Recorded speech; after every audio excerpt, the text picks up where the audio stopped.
Hello again. This is Annette Skoll from Göttingen University, and I'm talking to you today about myth in En-ḥedu-ana's sacred song. En-ḥedu-ana's song, called Ninme Šara, Lady of All Rituals, abbreviated NMS, has a dense, powerful rhetoric. And part of this rhetoric is that it is shaped by myths. I will show you the 3 most important myths incorporated in the song. There are even more. I will mention one other briefly. These myths are: first, Inanna executes An's judgment on Sumer and every other enemy. Second myth, Nanna, the moon god and city god of Ur, executes Inanna's judgment on Ur and every other rebellious city. And the third myth, Inanna becomes ruler in heaven and on earth. These myths have been unknown until this year. Nobody, including myself, who has without doubt worked more than everyone else on this planet on this text, had seen that they are there, because they are so subtly incorporated. This is rhetoric at its best. I will show you exemplarily how these myths can be reconstructed using the new holistic method with Hyleme analysis. How can we find out about myths incorporated into texts? How can the reconstruction function? There exists a complex method, and I will show you here some of the basics. You can find out more about it, about the frame theory and the method or methods in several monographs and papers developed in research groups at the University of Göttingen, transdisciplinary international research groups. And you can find the main monograph about it of Christian Skoll, 2019, Tractatus Mythologicus, in German, about 600 pages. You will find an overview in English, myths as polymorphous and polystratic Erzählstoffe, that is narrative material, only about 70 pages from 2020. And from 2021, an overview even shorter, about 40 pages, Grundlagen der holistischen Mythosforschung, where you will find further updates on the theory and method. Reconstruction and evaluation of ancient myths are found also in exemplary case studies published in the series Mythological Studies. And you will find more on this channel, Älteste Mythen, Neueste Mythosforschung, soon. That will be another playlist. But first we have to make clear what we mean if we use the term myth. What is a myth? A myth, and here I quote from the definition of Christian Skoll, a myth is an Erzählstoff, which can be translated into English roughly as narrative material. A myth is narrative material. It's not text, it's not picture, it's not dance, it's not pantomime, it's not film, and whatever you like, it's narrative material. And this narrative material is polymorphic through its variants.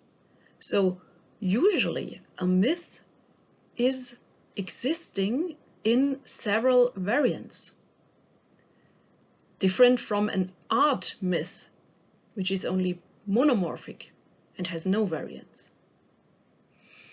And myth is, depending on the variant, polystratic, which means that usually a myth, which is transmitted by anonymous people throughout the ages, such a myth has layers, strata.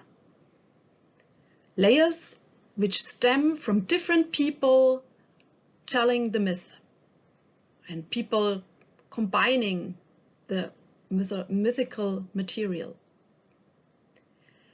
And this Erzählstoff, the myth, is one in which transcending interpretations of what can be experienced are combined into a Hyleme sequence. So a myth refers to what can be experienced. It's about the world as it is, our world, or the world of ancient people. So it's not science fiction. It must rely on the world as it is experienced.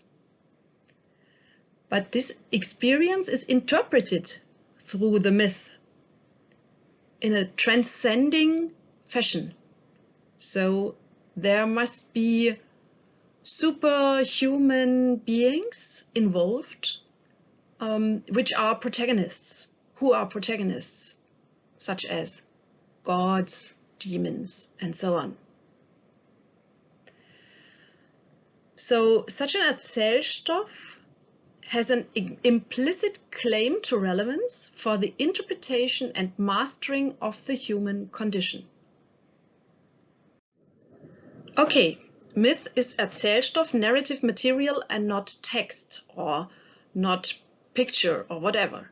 So how then can we grasp a myth? We need a frame theory and a method to come from our textual or iconographic or other sources to the myth, to the story, the material behind the source. In our research groups, we have actually found a way how we can grasp this thing behind the text or picture, the myth. We have to reconstruct its action-bearing units.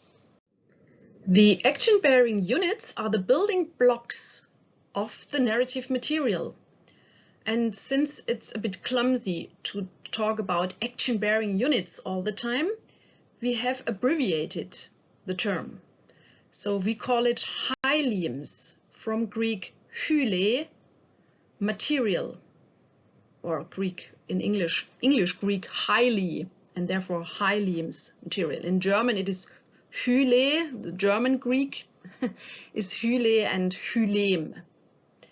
So the term is coined similar to phoneme or morpheme as the smallest building blocks of what sound we hear, or the grammatical building blocks in language. The task and challenges of Hyleme analysis. Some insights. We have to identify hylemes first. Hylemes belonging to mythical materials and, if necessary, hidden hylemes. Then we have to specify hylemes presented in an abbreviated or abstract way. For example, if we find a hyleme, Innana is destroyer of all the lands, then we find in this epithet a hyleme, Innana destroys all the lands. So we know the epithet in Sumerian, Kur-gul-gul, destroyer of all lands. And if we find that as epithet for Innana, for the goddess Innana, then it means Innana destroys all lands. That's the hyleme behind this epithet. Next, we have to display our hylemes in a standardized way. And we have to determine the degree of compression, because there are different hylemes, the normal hylemes and the hyperhylemes. You will see in the example later on. And we have to sort the hylemes. We have to put the hylemes in the correct chronological order. And in the end, or in between, we have to complete hylemes that are clearly implied but not explicitly expressed. So we will start with an exemplary Hyleme analysis. From text to myth. The first step is the translation from the original text. We take Ninmeshara, Lady of All Rituals, lines 20 to 24 as example. Sumerian. Ningu, Zapang Sushe Kur Igegorome. Ni melim uluda nam lulu ning megar geribi umurigup. Meta me khushbi shuba areti. Idub irrakegal maraptaka. My queen, when all enemy lands bow down at the sound of your roar, after the people horrified by your fearsome radiance and destructive storms had turned their steps toward you in mute dread, of all the powerful rituals you had grasped the most terrible ones, then the gateway of tears was opened on your account.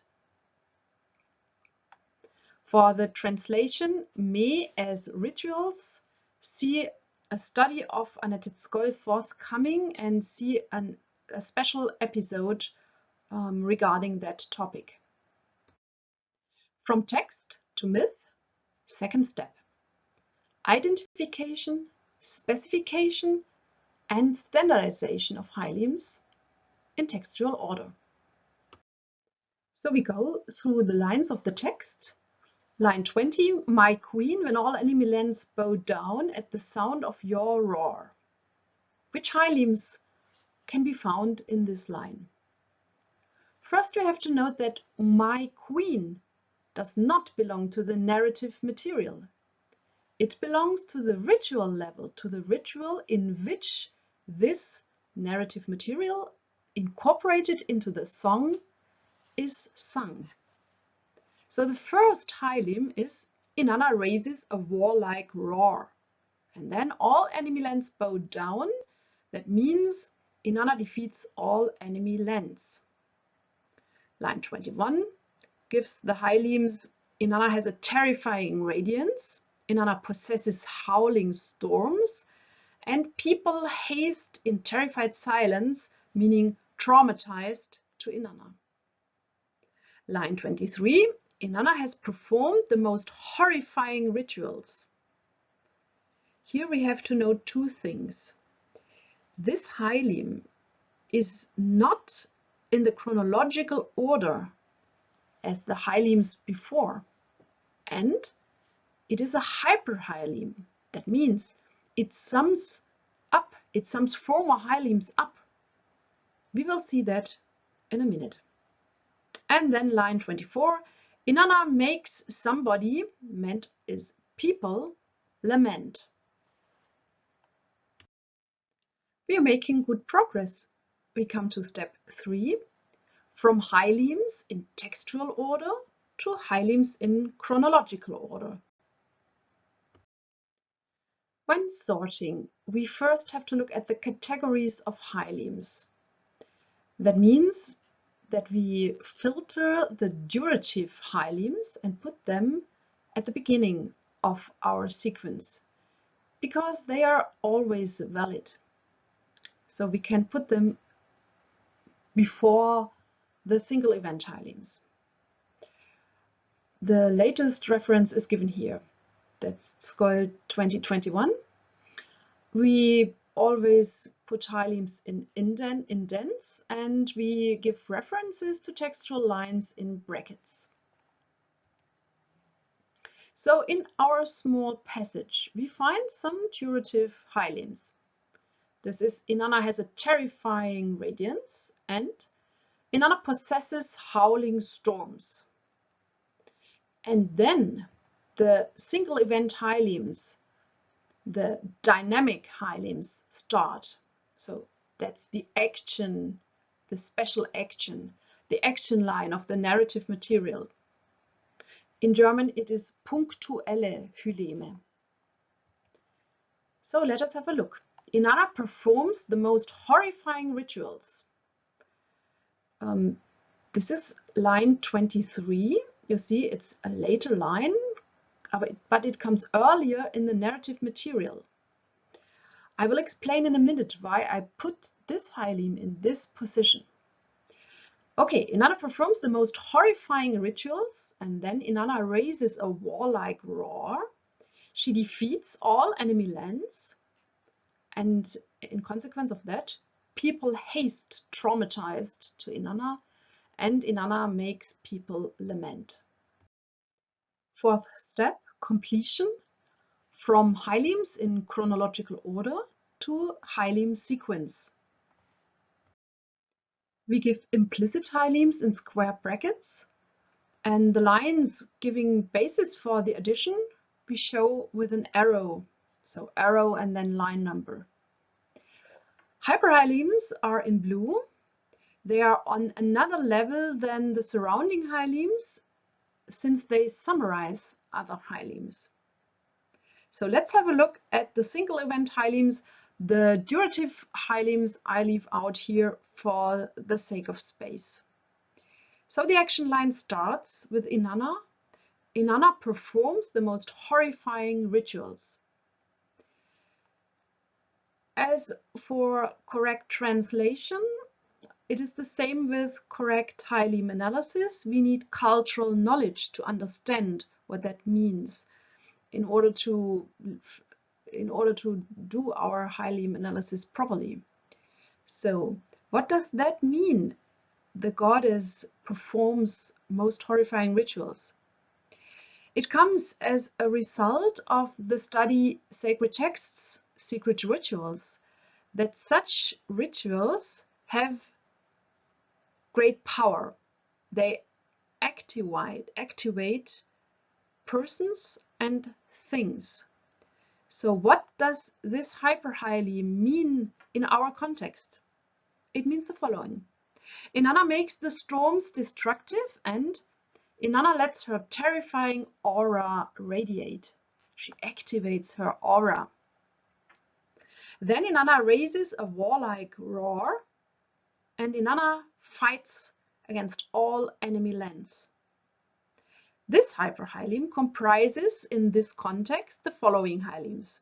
Innana displays the terrifying radiance, and Innana sends howling storms. And with that, Innana defeats all enemy lands. That leads to the consequence that people haste traumatized to Innana, conquered people, and Innana makes these people lament. In effect, Innana is now ruler of all enemy lands. The Hyleme sequence is still not complete. Our first Hyleme here has been Innana performs the most horrifying rituals. Can this be the beginning of a myth? A mythical story would never start that way. How then? Is it possible to determine? Can we find out at all how this myth had started? The clue lies in two words: enemy lands. These two words encapsulate a whole Hyleme. The Hyleme lands are inimical to Innana and to other gods, An and Enlil, as we will see in the next slides. This leads to further questions. Who are these enemies? We will have a look at the preceding lines. They will tell. These lines read, whom An has given the rituals, mistress who rides on beasts of prey, who, authorized by the sacred command of An, speaks commands. All the great rulership assuring rituals are yours. Who knows them? Destroyer of hostile lands, To the destroying storms you have given strength. Beloved of Enlil, you have caused the land, Sumer, to be full of fear. You stand ready to carry out the orders of An. The next step is the sequence analysis. We have to find out which hylemes belong to which mythical sequence, alias myth. We see, with some more research, that section 14 to 24, the lines, the textual lines 14 to 24, contains two myths. The first one, An bestows powerful martial rituals to Innana. We see from the context that they must be martial. And the second one, Innana executes An's judgment on Sumer and all other enemies. The hylemes of the first myth. They start with the deities An and Urash, god of heaven An and goddess of earth Urash. These two love Innana. Then the god of heaven An gives Innana the numinous powerful rituals. And Innana takes these rituals, and in consequence Innana is in possession of the numinous powerful rituals. And that means Innana is full of fearsome radiance.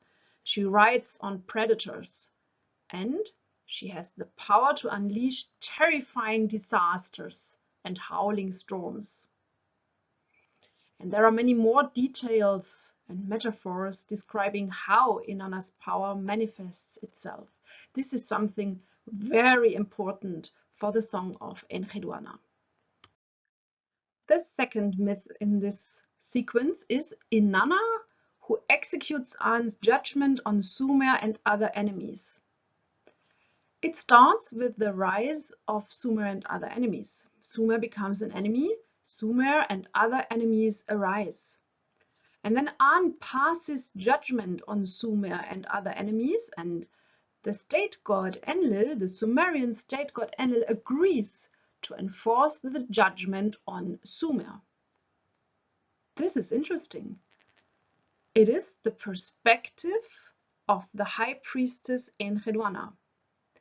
This only as a remark in between. And then Innana executes the judgment of An on Sumer and other enemies. Innana conquers the hostile people, and so on. And then Sumer and all other enemy lands submit to Innana, and Innana is now sovereign of all the lands and of heaven and earth.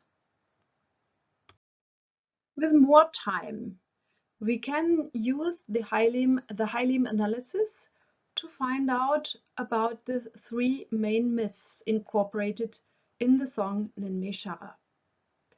These myths are: Innana executes An's judgment on enemies and Sumer, as we have seen, at least partially. Then the second one, Nanna executes Innana's judgment on Ur and every rebellious city. And the third one, Innana becomes ruler in heaven and on earth. When I have been working on these myths, I thought in the beginning, during the last 3 years, that myth number 1 and myth number 2 might be very similar to each other. But then I have noticed that they belong to a sequence, and En-ḥedu-ana has put them together as a composite myth of empowerment. These myths tell about the growing empowerment of Innana.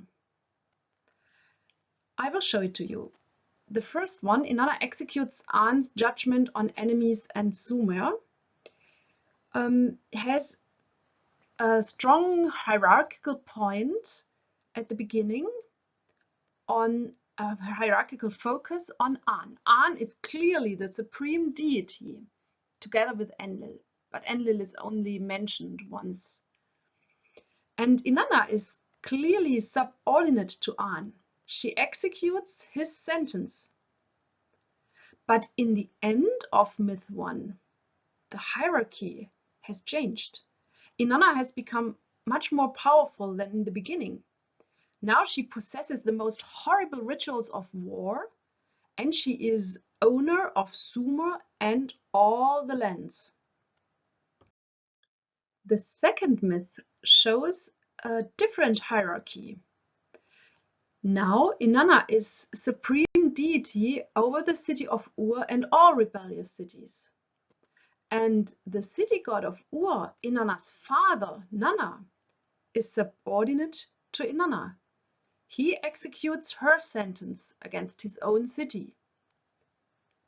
So the hierarchical positions have changed from An as supreme deity to Inanna, and from Inanna as subordinate deity to Nanna as subordinate deity. And then, with the third part of this composite myth, Inanna becomes even ruler in heaven and on earth. She becomes the supreme deity over all other deities in the universe.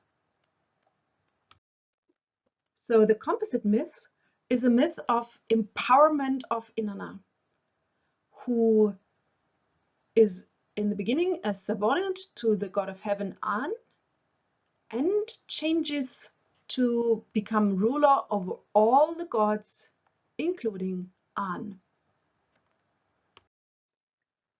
The composite myth in detail.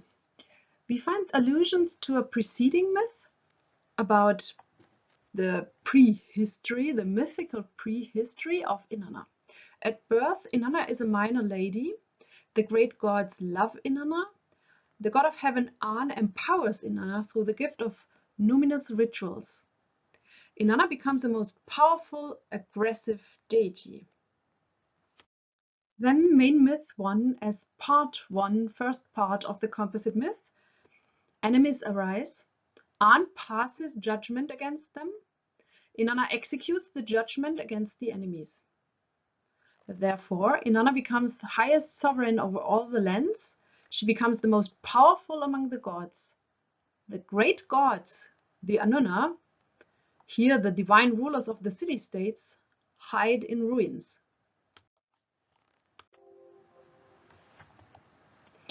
Then part 2. The city-state of Ur rebels against Inanna. Nobody with the specific connotation, especially not Inanna's father, the city god of Ur, can deprive Inanna of her powers.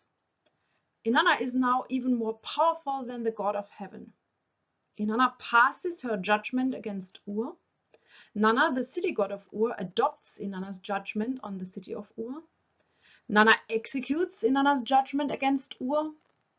And so Inanna proves her dominion over all the lands, including the Sumerian city of Ur. She proves she is the most powerful among the gods.